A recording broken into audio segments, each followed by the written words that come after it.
Alors, à quel moment est-ce que les choses vont commencer à se dégrader dans le couple? Oui, effectivement, ma femme est allée te chercher au niveau d'Abidjan. Franchement, bon, déjà, c'est qu'elle allait à Abidjan, puisque moi, dans ma formation et dans mes études sur le terrain, ça a beaucoup pris le temps, donc je ne tournais pas.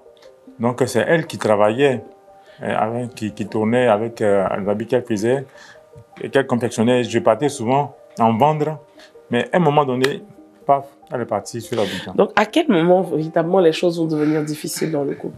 Oui, bon, c'est en ce moment, je disais que comme moi, j'étais en train de faire mes études, mes expériences et tout ça, donc c'est elle seulement qui tournait.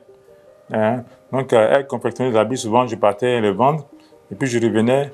Et donc, pour ne pas pouvoir rester comme ça, elle a décidé de quitter la famille parce que on n'arrivait pas à économiser.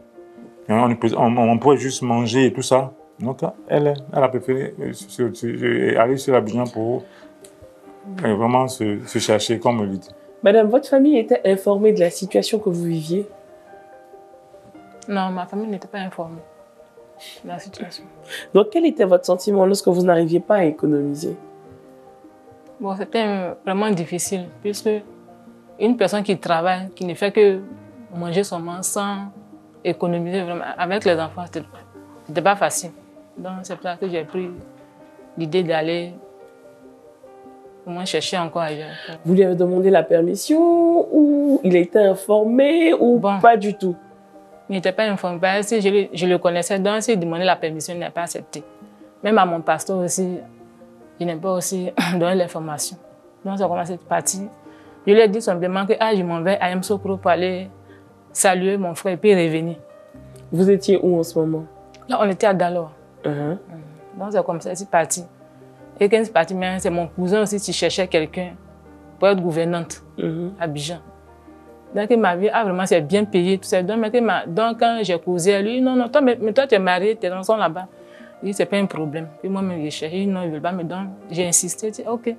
Donc, c'est le lendemain qu'on est parti à Abidjan. Et puis, en même temps, j'ai eu à travailler. Donc, c'est de là-bas, maintenant, j'ai appelé que, vraiment, que j'ai eu travail, tout cherché. Donc, il s'est plaint. Vous l'avez laissé à la maison avec les enfants, c'est ça? Bon, les enfants étaient là.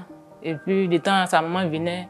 Rester avec les enfants. Maintenant, étant là-bas aussi, j'ai fait partie de ma nièce, qui était un peu grande, qui pouvait suivre les enfants. Donc, c'est comme ça. Donc, quand j'ai travaillé, chaque fin du mois, j'ai envoyé l'argent.